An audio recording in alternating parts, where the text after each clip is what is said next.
If you've ever wondered how we got into the mess we're in now, cast your mind back to May 22nd last year when then Prime Minister Rishi Sunak stunned the nation by calling an early general election that pretty much all but guaranteed Labour victory.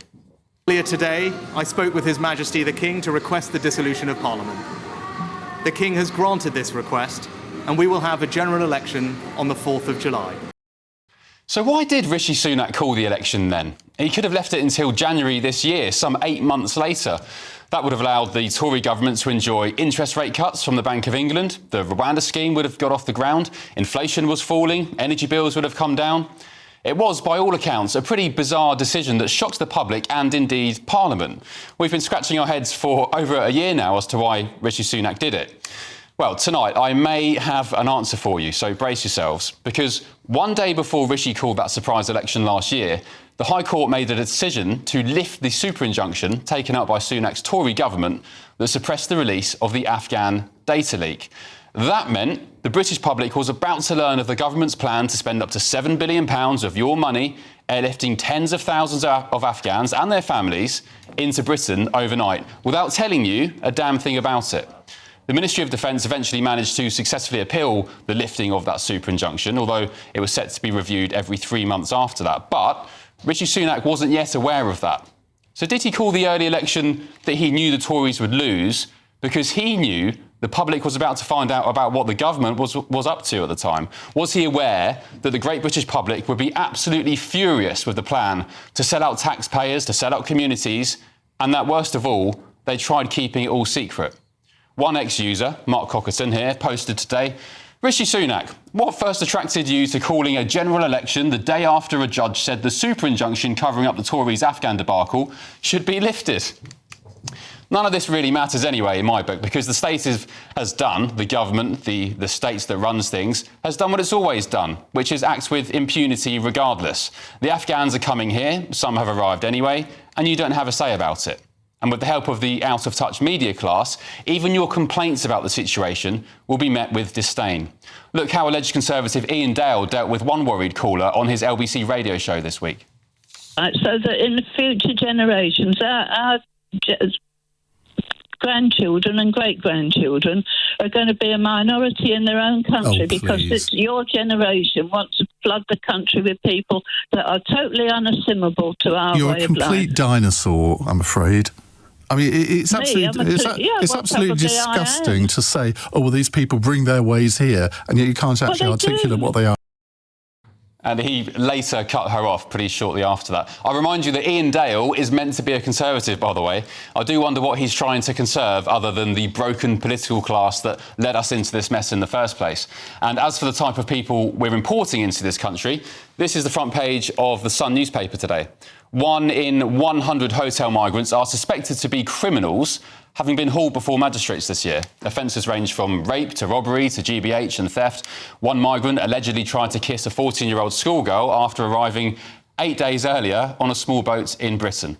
Well, let me correct my old friends at the Sun there. In actual fact, 100 out of every 100 small boat migrants in asylum hotels are criminals because they broke into the country illegally. They are illegal migrants, all of them, and by definition, they are all criminals. Let's not forget that. So indeed, what a mess. And the question begs, did Rishi Sunak call the election early because he knew what was coming down the pipeline? Discontent, fear and anger at the destruction of Britain and the clear betrayal from a political and media class that treats the British public with contempt. If you're a US resident, let's face it, things feel uncertain right now. America's national debt, over $36 trillion and climbing. Inflation, still eating away at your savings. And the dollar, down nearly 8% this year, with more countries walking away from it.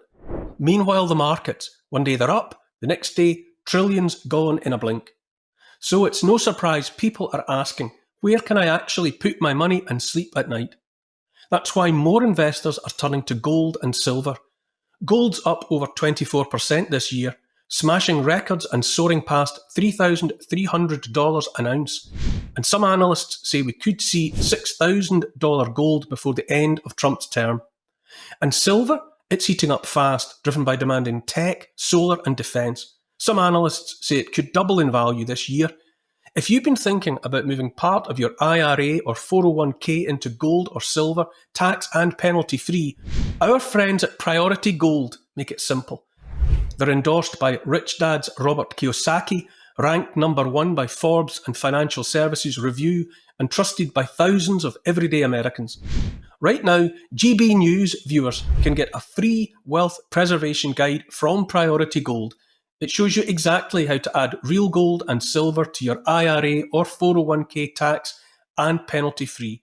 Step-by-step plain English, no pressure, just smart information you can act on.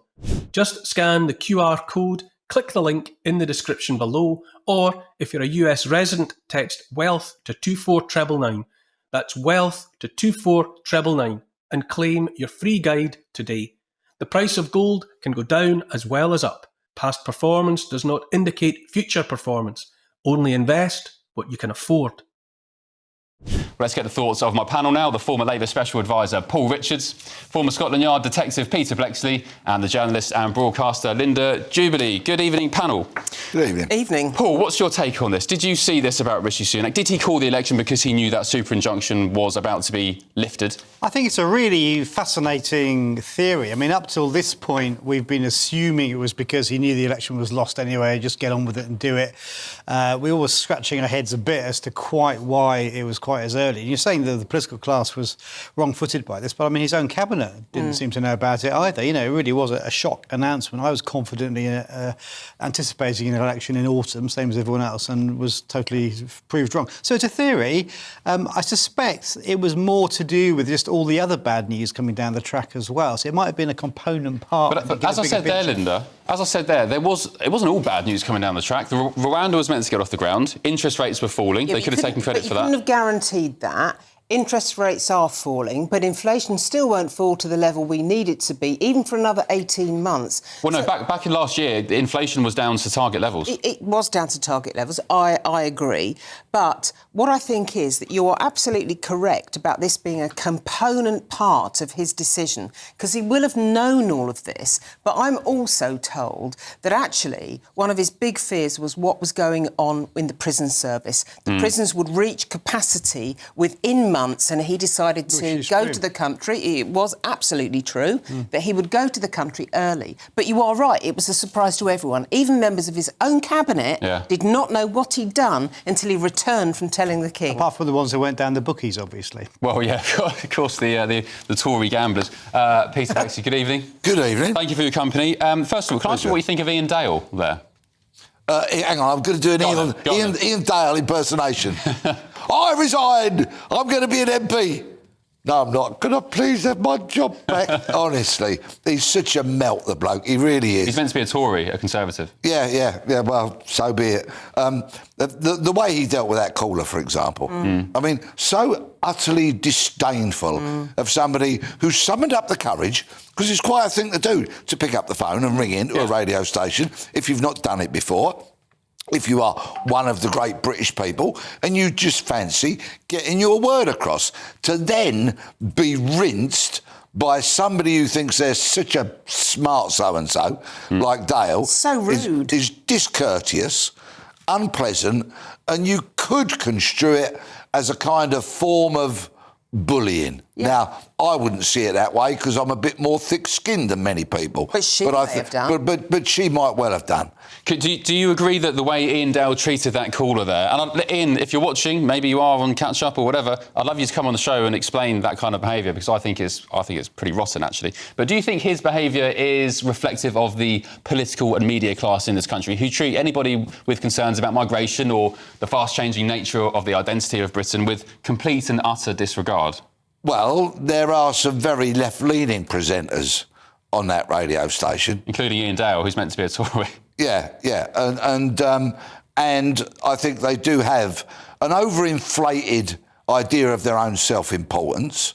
They look down their noses at people, especially if you happen to have a regional accent or didn't go to some kind of red brick university and the such like. Yeah. There is a disconnect. They don't represent us. And in that regard, there are so many parallels with our politicians, who so many of them live in this Westminster bubble and really don't have a disconnect with the likes of you and I. I've been a journalist since I was 19 years old, so I understand that many of my friends in the media sector are a little bit condemnatory, actually, and they're a little bit unfair. And sometimes I get the rough edge of their tongue, and yet of all of them, I'm the only one that's actually worked on the front line with evacuees from Afghanistan in a programme I had to do to support Afghan women. I see it in green rooms frequently, Yeah, OK? you do, because I get told about it. I'm fortunate enough to sit in the green rooms of broadcasters, quite often GBNews, and I meet the sirs and the lords and those kind of people. And I'm always courteous. I stand up, shake hands, but the minute I open my mouth, because I've got a regional accent, and I tell them I'm a former police officer, you just get it, that they are actually kind of dismissive of you and look down their noses at you. Well, no, definitely. And you know what? That's why GBNews is doing so well, because we talk to people normally and we have all sides of the debate and we don't judge people. Paul, can I ask you, the reason I included that Ian Dale clip, it might seem like it's slightly irrelevant. The reason I included it is because, for me anyway, there's this growing narrative with Rishi Sunak calling that bizarre election, strangely, without a reason, and then Labour being handed the keys to power, and then the mess we're in now, continuing from the mess from the Tories, by the way, not just blaming Labour. But it all feels like, regardless of party name or colour, they're all in it together, including the media class. Well, there is a narrative, isn't there, that the parties are all the same. But, I mean, we can have another debate about the degree to which that's true. And, of course, I would argue it's definitely not true. I mean, it was a massive hospital pass. I think we all accept that. But to the degree to which they're in sort of collusion, I would challenge. To Peter's point about sort of people that you get on these programmes, I do think there is an argument for civility, decency, respect. Absolutely. Even if with people whose views you do find difficult or problematic. And I think Ian Dale in that situation really should have been a bit more respectful, because that lady, you know, does speak for a strong strand of opinion, in British opinion, where the people do feel that. And unless you engage with that rather than just sort of dismiss it out of hand and say, oh, you're wrong, then none of us will get anywhere. And he disconnected her as well. Well, then he lost if he hung up, he lost the argument. Do you not think, though, that there's a little bit... I think it's the way the media seems to be going, though. It does need this sort of constant demand for sort of moments and gotchas and clickbait and this sort of... I agree. You know, and maybe we're all guilty of it, I don't know. But I just think there is a role for a civil debate with people with whom you disagree. Yeah. Linda, same question to you that I just asked Paul. Do you think they're all in it together? You Politicians, the legacy media? I would say there is an element of collusion, but I don't think of them all being in it together. But, you know, they're the chattering classes, aren't they? And they chatter. For sure. But on the Afghan thing, you know, there is a role for state secrets. I'm going to push back slightly on this, the idea that we should have all known everything. We shouldn't know everything. There's stuff going on behind the scenes I'm glad I don't know. You know, at the most extreme level, it's the nuclear codes, and then at the less extreme level, it's stuff like this. But Kemi, by the way, was offered a briefing on this and turned it down, so she can't, you know, when she says I knew nothing about it, she should have had a briefing about it. Do you think, though, OK, fine, I don't accept the argument they should have spent up to £7 billion worth of public money keeping it secret. That's a separate conversation. Do you think, though, moving on from that, the government, if they had been successful in keeping this under wraps, do you think years later, when the Afghans were safe, our special forces were safe, do you think the government would have come out and said, hi, guys, just to let you know, 4 years ago, we did this. We spent £7 billion of your money that you worked hard to earn, and we imported all these tens of thousands of people, put them into your communities. We didn't tell you about it at the time because there were some secrets, but we're telling you now. Do you think they would have done that? Well, I think that under the rules, then it would have come out. It would have been in 30 years, so there would be... 30 years? But that's when the country's already been destroyed and pillaged. But there are certain secrets you do have to keep secret. You know, Clement Attlee introduced nuclear weapons and became a nuclear power without telling even his cabinet. Never mind the public. That was then and this is now. But these are state secrets. But the fact of the matter is that it was certainly the Daily Mail wasn't colluding with the government over this, because it was the Daily Mail that had a lot of the information and they were injuncted. They wanted to publish. Of course, the state must have some secrets. None of us are going to be that naive to say we need to know absolutely everything that the state do. For example, we don't need to know what our spies do we, to protect the nation? We most definitely don't. I do understand that there should be some time limitations on certain things, but when it comes to the parachuting into communities of thousands of people from a culture so different from ours, who spoke a different language, who have undoubtedly different values from us, then I think that is something of public interest which we should be pre-warned of and know about. And also those people's lives were in danger from the Taliban. Undoubtedly, some of them were in danger.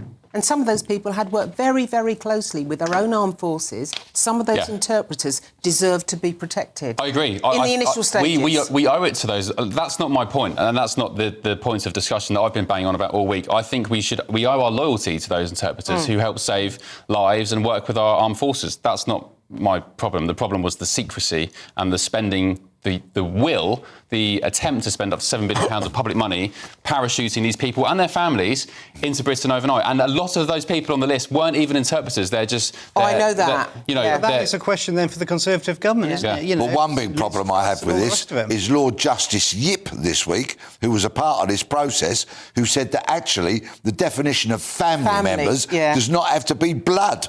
So what does that mean then? And went on to talk about community connections. Oh, well, in that case, like my mate, the newsagent, is suddenly family as far as I'm concerned, is he? I mean, what utter tripe. OK, great stuff. Thank you, panel. I'm sure, just for clarity, Rishi Sunak and the Tories would argue there's no correlation between the data leak and the decision to call the election. I'm sure they would say that. I'm just giving you the most reasonable explanation I can find, because, as I said, what was coming down the line, there was inflation, there was interest rate cuts, cost of living was coming down, energy bills were coming down, Rwanda was about to take off. Why would you call an election? Why would you call an election and literally hand the keys to Keir Starmer?